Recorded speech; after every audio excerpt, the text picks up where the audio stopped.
Welcome to the USA Financial Trending Report podcast, a candid and educational discussion regarding the state of the markets, economy, and other factors that may impact your investment accounts.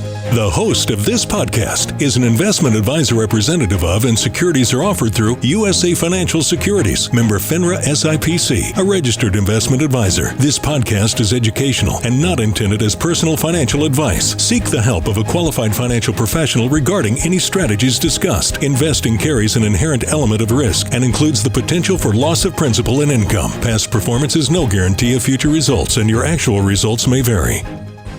With today's trending report calculations, we see a huge change in how cash is calculating out against the rest of the stock market. It's very interesting. It's a mammoth movement in a short amount of time. Stay tuned. We'll talk about it.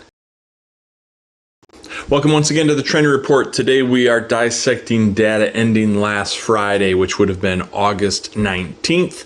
And as you might recall from previous discussions, when we look at the micro data versus the macro data, what we're simply doing is applying our proprietary calculations against daily periods for the micro data and weekly periods for the macro data. And then that allows us to compare and contrast what's going on in a shorter term versus a longer term environment for the market, for the economy, and for many other trends that can kind of be revealed through the subtle movement of these numbers. And in addition to that, we will also be talking about some inflation factors. I'll pick up a little bit where I left off 2 weeks ago, talking to you about inflation. But there's been a lot of movement since we last spoke. So again, we're looking at data ending last Friday, August 19th, and let's jump right into things.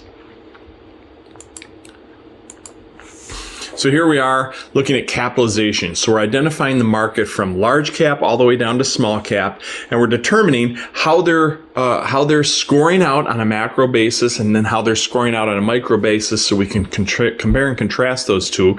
And here we are in this blue bar right here in the middle at the number 8 spot. That's a representation of the total U.S. stock market. So coming in kind of in the middle of the pack, if you will. And then down here at the bottom on the macros, we're looking at the 1 to 3 month T-bill, which is essentially cash. We're looking at the aggregate bond market, and then we're also looking at the overall international, the total international stock market, coming in dead last. So as the U.S. market has kind of pushed its way through some of this pandemic downturn, pandemic recession, and what's kind of going on here after Ukraine was invaded by Russia and how that kind of impacted energy and everything else.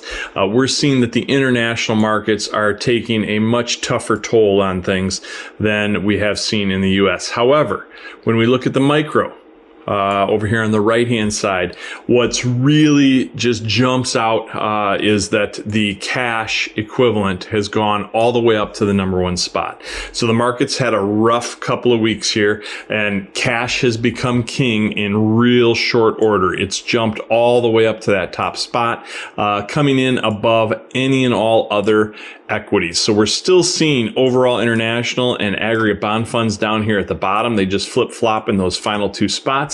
But the real announcement for today is how cash has jumped to the top of the list. That's not a good sign for the stock market, and how equities have taken a second place, a back seat, if you will, to the overall stock market. Or excuse me, the overall stock market has taken a back seat to cash, I should say. Now, when we dig beneath the veneer a little bit, what we are seeing is large cap value, mid cap value, and overall large cap here is what is kind of running or lifting the overall stock market. So ranking higher than the overall stock market is basically value and large cap.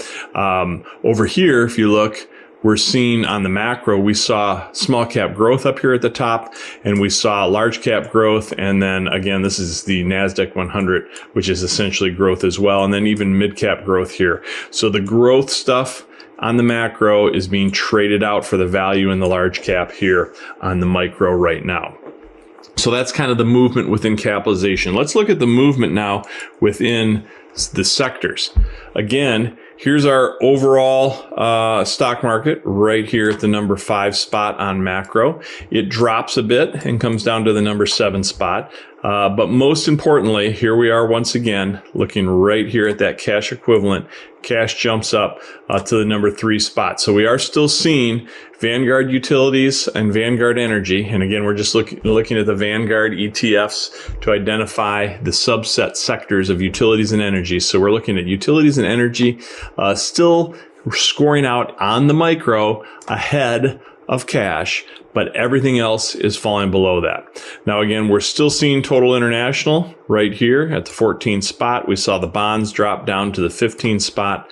But the most important thing to keep in mind is that we're seeing cash take this big jump up, and then we are looking at utilities and energy coming in the top 2 spots.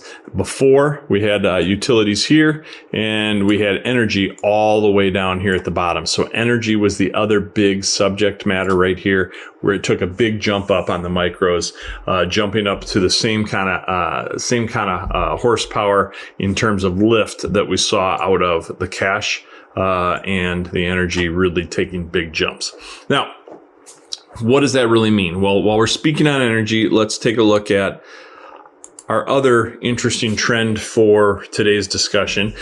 Previously, I had discussed with you that I had read that some economists were attributing energy inflation to anywhere from 1/4 to 1/2 of overall inflation, meaning energy was ramping up so high that it was infiltrating and trickling down into all the other categories. So if you're looking at food, for example, if somebody's running an 18-wheeler to get the food through the distribution chain, and we're looking at all of whether that's diesel or it's going across shipping or whatever the case might be, all of those energy costs have to trickle down to the retail cost at some point. So it was really fueling, so to speak, no pun intended, fueling the increased cost in, say, food in this example, even though the real increase was at the energy level. So now again, that's not just a black and white discussion, but many economists are saying that it's the energy costs that are most important because they're driving a lot of the other inflation. And this particular chart, looking from June 21 to June 2022, would support that. So we pulled this out of Axios, and it would support that concept because look at this. They're talking about a 60% increase in gasoline costs. And then here's the food that we're just talking about coming in at 10% on the food costs. So we've got 60%. I mean, gas is really just the major increase that we're seeing across the board. And then here we are, we've got some other double-digit costs going up with electricity, which again is essentially energy, obviously, and then new vehicles and food. Then we get into single-digit down here with shelter, apparel, medical care, and then an aggregate of all items coming in at 9.1, which was the inflation rate coming in off the end of June was 9.1, as you might recall. So the overall is coming in at 9.1, but that's an aggregate of all of what we're seeing here, which is why that energy was being touted by the economists that I was talking about. So it's really interesting to watch what happens, because if we see this line coming down, which we've seen as of late, diesel's hanging up there, but regular gasoline has been starting to drop down. As this line comes down, it's going to impact everything down here to a certain degree. So getting that back in order. Now, again, we're dealing with a commodity.